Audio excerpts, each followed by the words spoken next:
One of the things that I think became a topical issue, specifically in my household, is understanding that when you are wanting to have better finances in place, you don't have to be necessarily be earning a huge amount of money in order to start on that journey.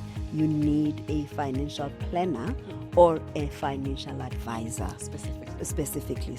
So a financial or even a wealth manager. So I'll use all those three because I go by the term wealth manager. So you understand. So a wealth manager, a financial planner.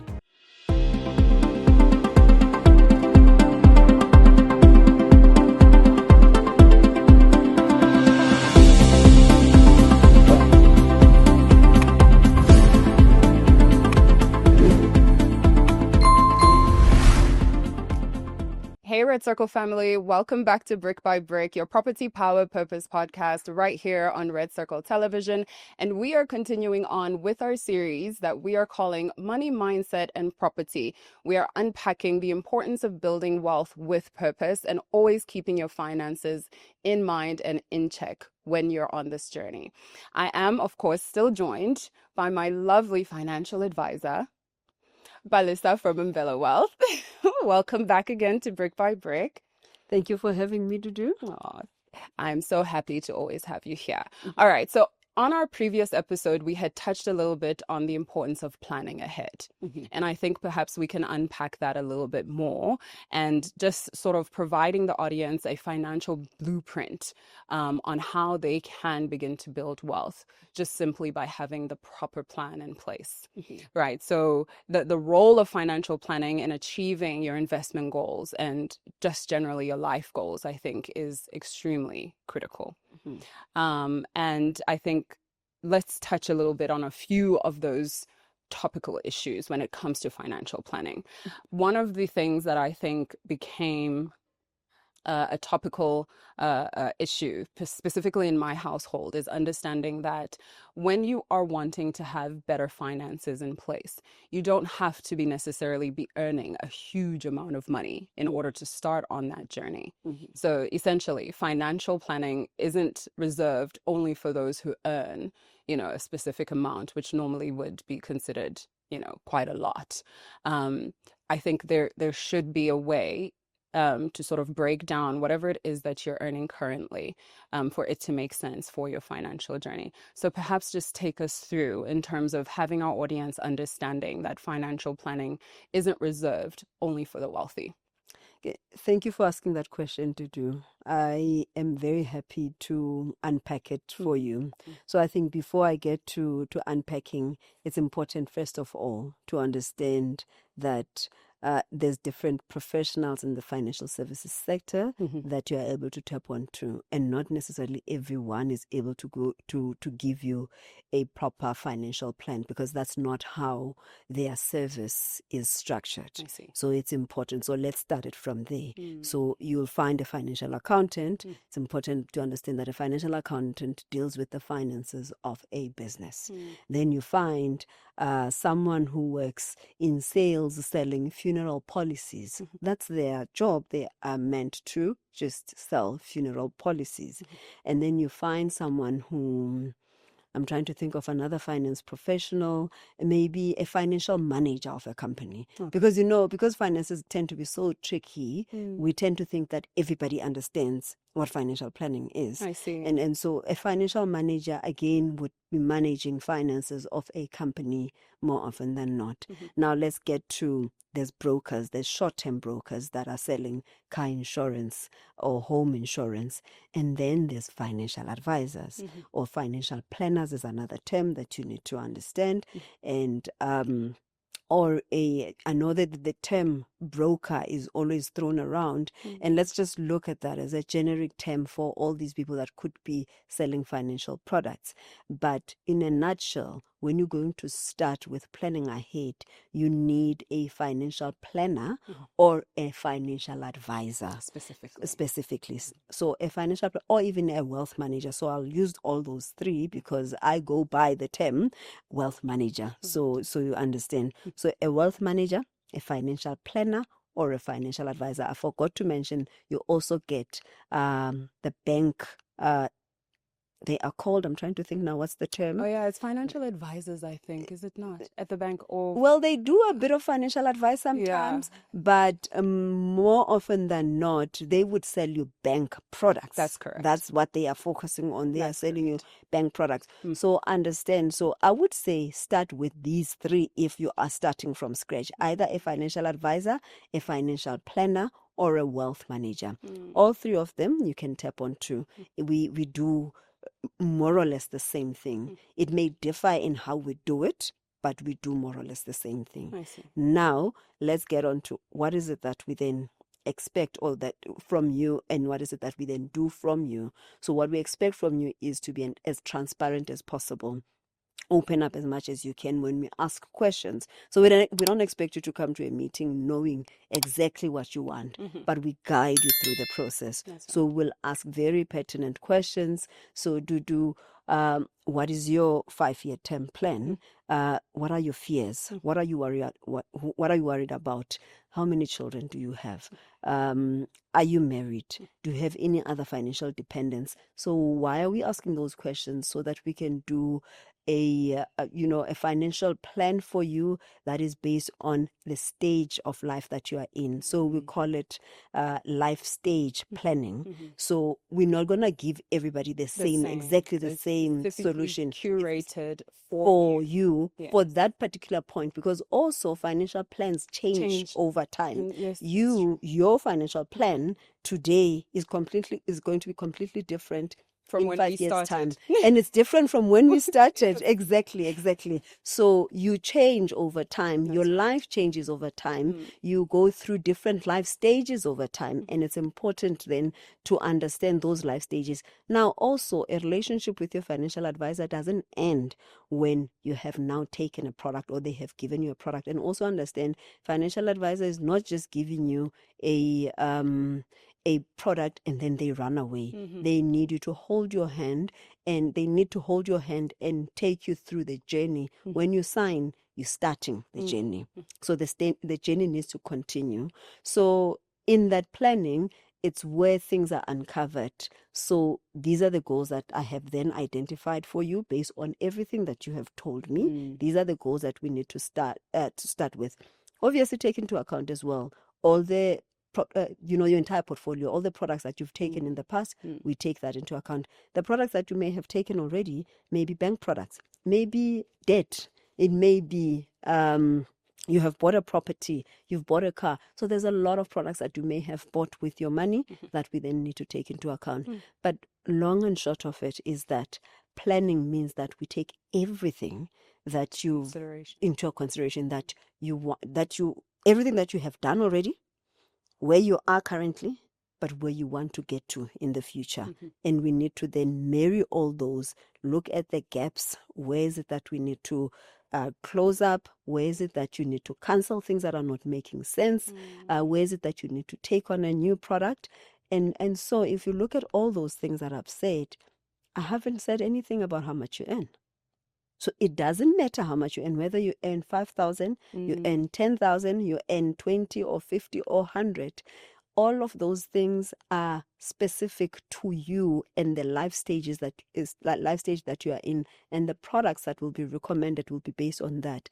I do want to bring in affordability, because sometimes people shy away from approaching financial advisors because there's this expectation that you must have a certain amount of money sitting at your bank just so that you can start the process. And it sounds sometimes like financial planning is just you taking on investments and life covers. No, it's not only about that. It's everything, personal finance included, everything encompassed together. And so it doesn't matter how much you earn, and it's not only for a select few, it's for everybody, even those who are rich, even those who have already made it in life. They also need guidance, they also need to be assisted, because you never know. And then, of course, we tap on to even things like taxes as well, which is something that you wouldn't ordinarily think on an ordinary basis, just a financial advisor will do. Yes, a financial advisor will assist you with that as well. Not necessarily to file for your tax returns, no. That's your accountant. But that's your tax practitioner. Yeah. Well, your accountants usually double up Right. to do taxes as well. But that's a role of a tax practitioner. But they can guide you into taking the right products that will assist you in reducing your tax liability instead of finding yourself owing SARS all the time. That's right. Yeah. I think maybe something that isn't always an obvious for many people is understanding that sometimes, even from your first job that you get, you can actually start from that point. Correct. Looking at how your financial future will look like as you continue in that job and you progress and you become promoted and you start earning more and more and more. Because one of the things that we discussed on this podcast is that sometimes when you start seeing an increase in your salary, you immediately think, I need to match that with the items. I must look like I'm earning a certain amount.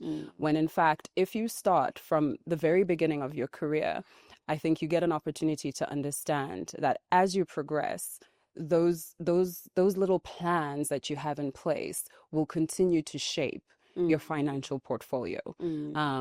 And with the money that you're earning, you're able to continue to have, the proper, financial plans in place.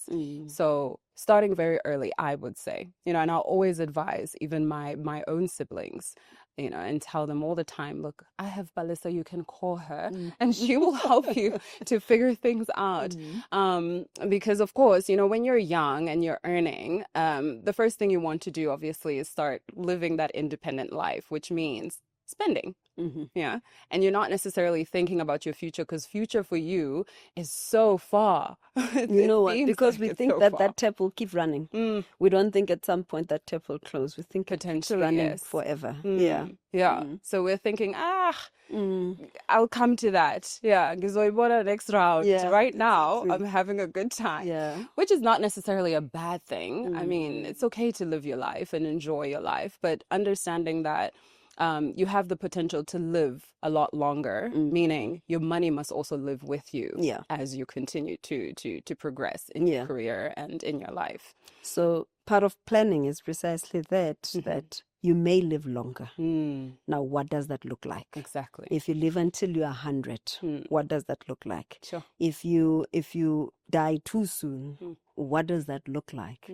If things happen along the way, you run well. Let's be positive. You get a lotto. Yes. Let's be positive. You get a lotto. What does that look like? You don't get a lotto. What does that look like? So we sort of have to think of all these scenarios.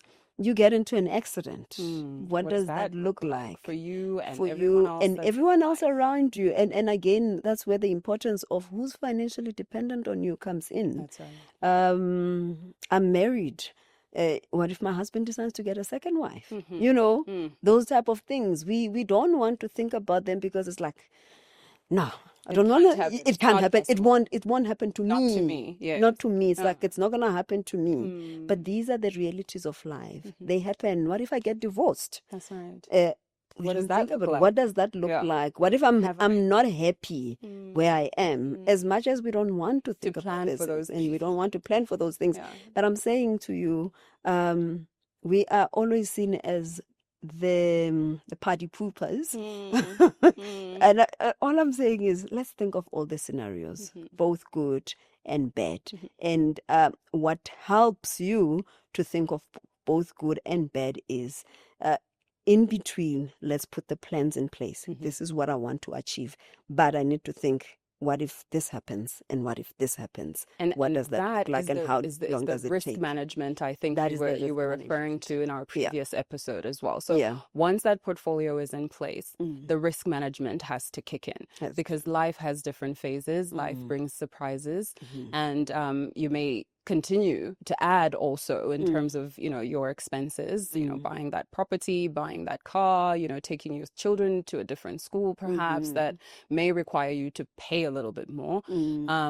So having that risk management in place as you progress, I think is critical. Yeah. Especially when you start adding assets such as property, which I think we mentioned also in the previous episode. They come with specific expenses, right? So there's the maintenance of the property, there's the levies, there's the rates and the tax, etc. And you have to always be prepared to address, you know, some of those expenses so that it doesn't become a burden eventually.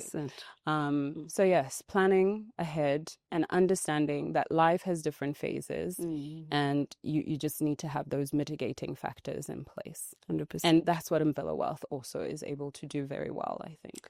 And look, if I may share a personal story of my own, or rather something that I think a lot of people could relate to do, is that one of the things that I found when I started doing this job. So before I came into this industry, I was in the medical space. And I didn't know much. You know, I wasn't really exposed to a lot of these things. Also, bear in mind, I come from the rural areas. A place called Stegspruit is on the borders of Free State and Eastern Cape. We had two banks. There was Standard Bank and FNB, always full all the time. And there wasn't much really to sort of like get ourselves to understand what finances are about. Obviously, we were also quite young at that point, but money was not a conversation. It was not something that we talk about. We all we knew is that we needed to just eat and we needed to go to school.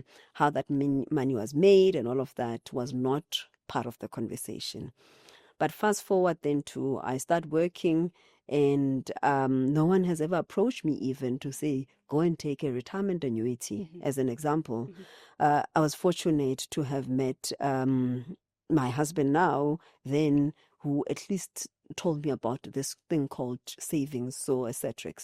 So I was able to then pay some of the things that I needed to pay quicker, but also save some money.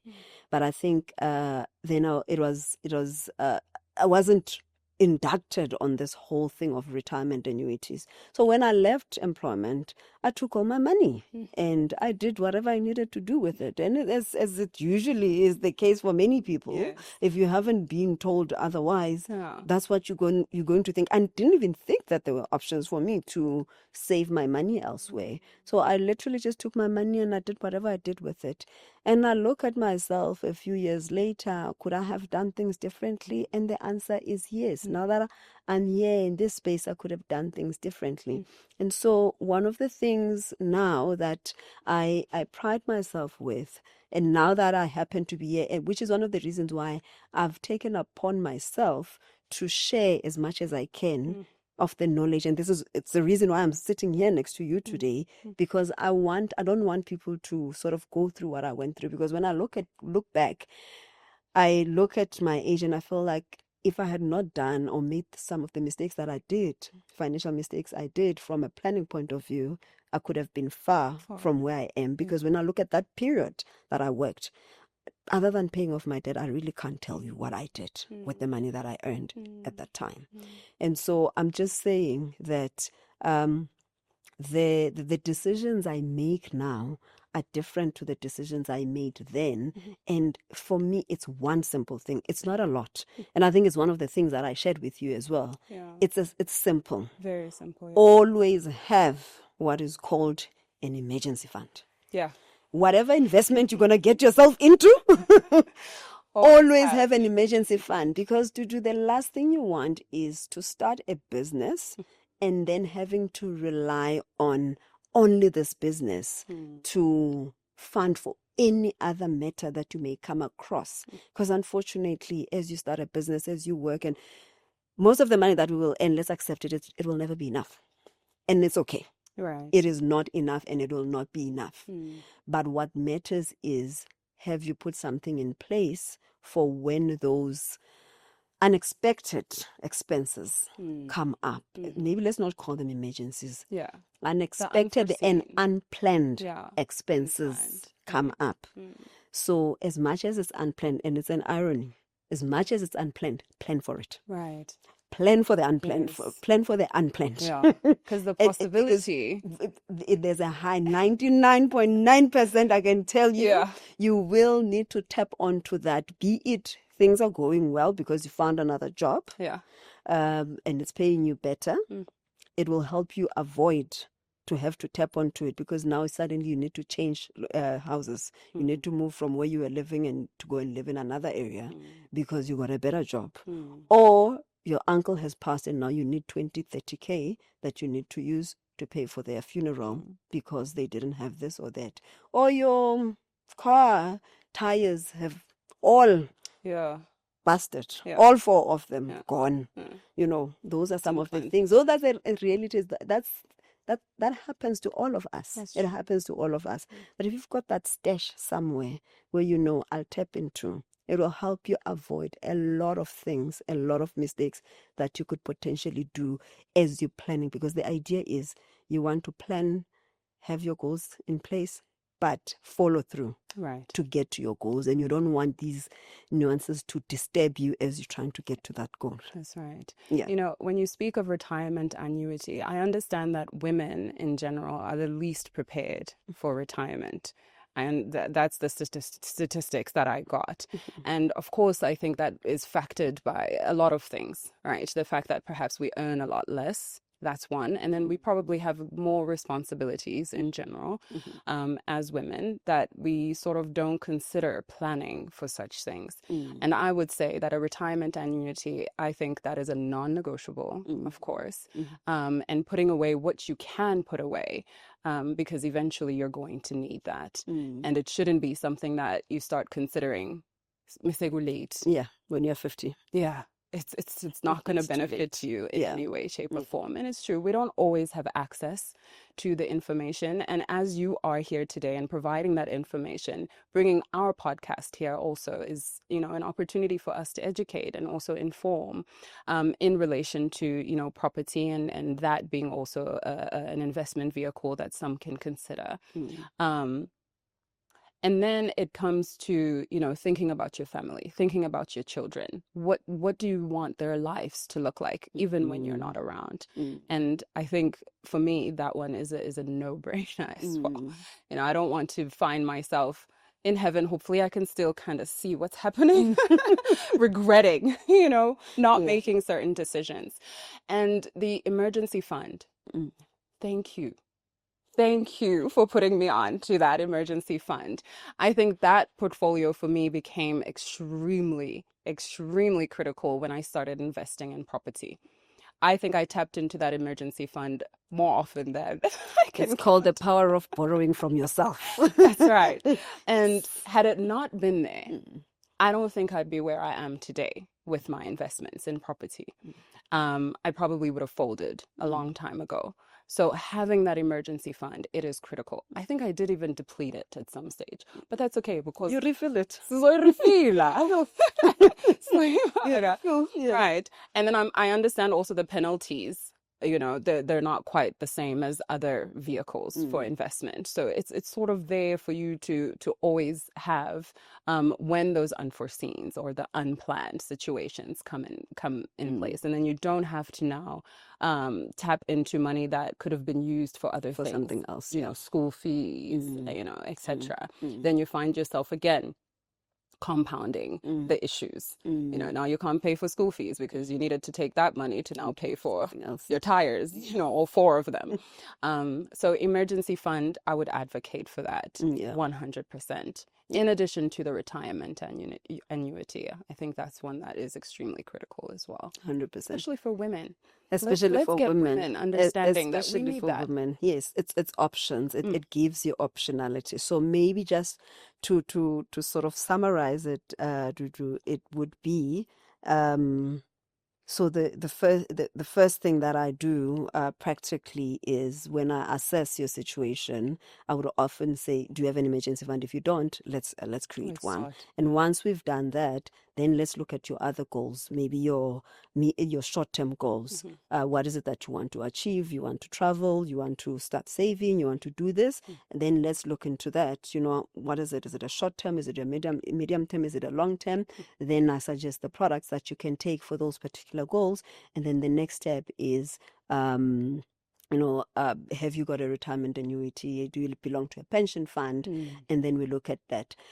One of the things that I liked when I started was, the Maslow's hierarchy of needs, where you've got your basic things that you put in place because you just want to lay a cement, a foundation.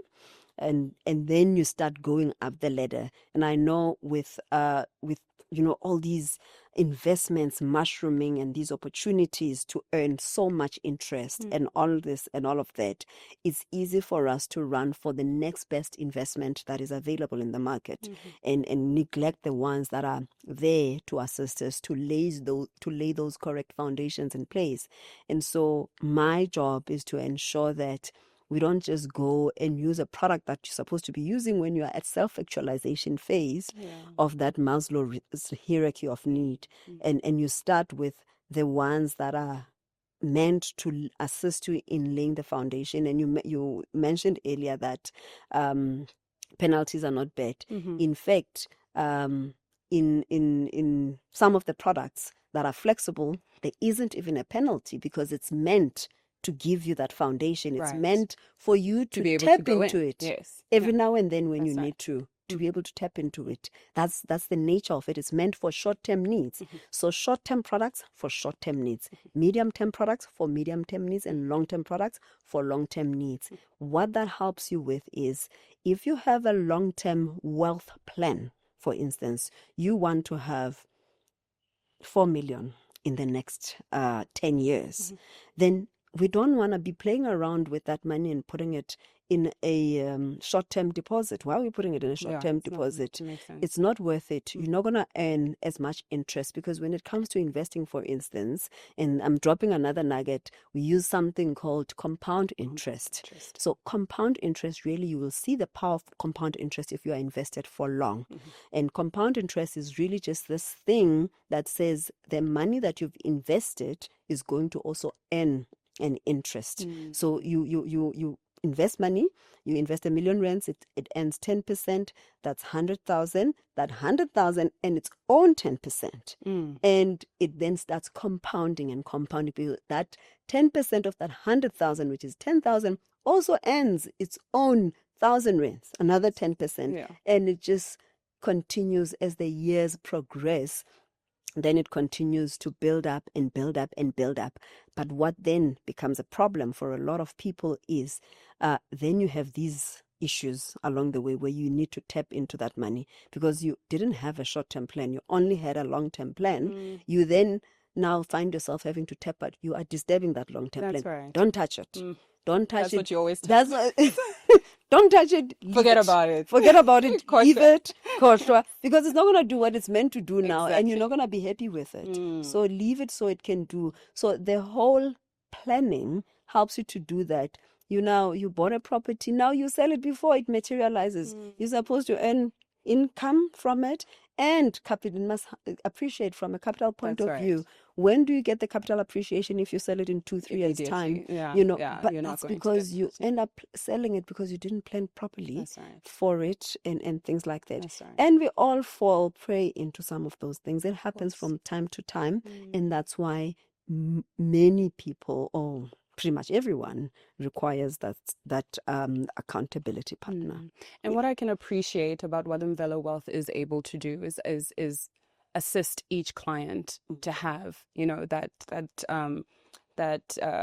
specific plan for them, and that assists, I think, in them being able. You can have some. Can have what? Yes, that's okay. And catering it or making sure that it fits for them specifically and their family. Planning ahead. It's a strategic, I think, investment. Long-term financial plan that everybody should be considering. And I want to say thank you one more time, Melissa, for bringing us all of these nuggets and all of these key financial planning, strategies that I think all of us should be considering all the time. So, Red Circle family, plan ahead. Do not forget that sometimes when you think you're going to still live much longer, it may not happen. Yeah. It may not happen. And you don't want to have to regret not having planned for that. So Imvelo Wealth is here. They are able to provide you that guidance. They are able to take you through your specific, plan, and for you to start as early as possible. Again, you don't have to be earning an immense amount of money for you to start planning for your financial future. So thank you, Balissa, for joining me again for this episode. And we will see you in episode 3, Red Circle Family. Make sure you're subscribed to our channel and you hit that notification bell so that you do not miss that episode. We'll see you there.